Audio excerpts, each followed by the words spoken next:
বাংলাদেশি অনুপ্রবেশকারীদের ধরতে ভারতের রাজধানী নয়াদিল্লিতে বিশেষ অভিযান শুরু করেছে দেশটির পুলিশ।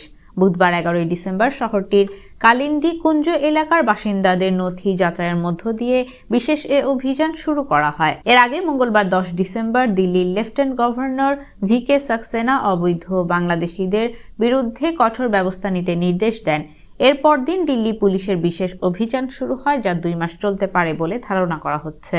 দেশটির রাষ্ট্রীয় বার্তা সংস্থা ANI এর প্রতিবেদনে বলা হয়েছে, LG সাক্সেনার কার্যালয় মঙ্গলবার দিল্লির মুখ্য সচিব ও পুলিশ কমিশনারকে একটি চিঠি দেয়। চিঠিতে দিল্লিতে অবৈধভাবে বসবাসকারী বাংলাদেশি অভিবাসীদের বিরুদ্ধে কঠোর পদক্ষেপ নেওয়ার নির্দেশ দেওয়া হয়।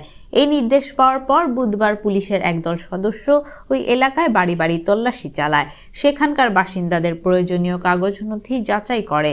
তবে প্রথম দিনের অভিযানে কোনো অবৈধ বাংলাদেশি ধরা পড়েছে কিনা সে বিষয়ে ANI এর প্রতিবেদনে কিছু জানা যায়নি।